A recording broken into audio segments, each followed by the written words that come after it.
Welcome to Aurora, Texas. Aurora is a small town located about 30 miles northwest of Fort Worth. The town is proud of its Western heritage.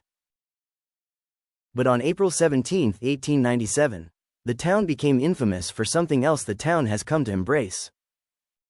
Around 6 a.m., folks who were outside and saw the cigar-shaped craft as it sailed slowly over town.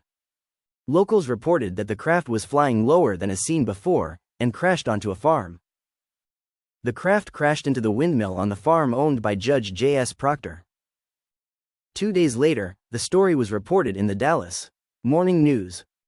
The article reported that the craft went to pieces when it hit the windmill and scattered debris over several acres. The collision wrecked not only the windmill, but also the water tank and the judge's flower garden. Debris from the craft was dumped in the well below the windmill. The pilot of the craft was killed in the crash. Locals decided to bury the body in the local cemetery. He was buried in the Aurora Cemetery with a proper Christian burial. Since the townsfolk didn't know his name, he has since been named Ned by a resident. The name stuck.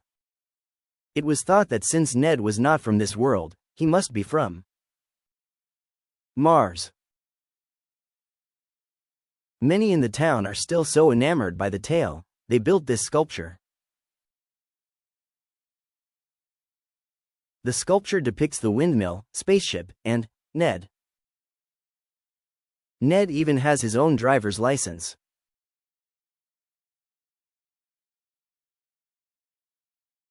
The cemetery Ned is buried in has been designated a state historical site. A state of Texas historical marker has been put outside the cemetery gate.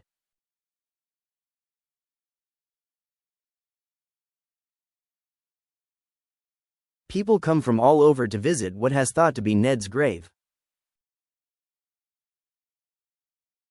A large rock supposedly marks the area where Ned is buried. The area around has been investigated with ground-penetrating radar.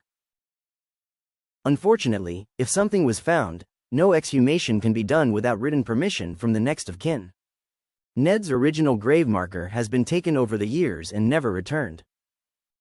Whether fact or fiction, the legend of Ned will always be a big part of the history of Aurora, Texas. R.I.P. Ned, if not on your own planet, then on Earth.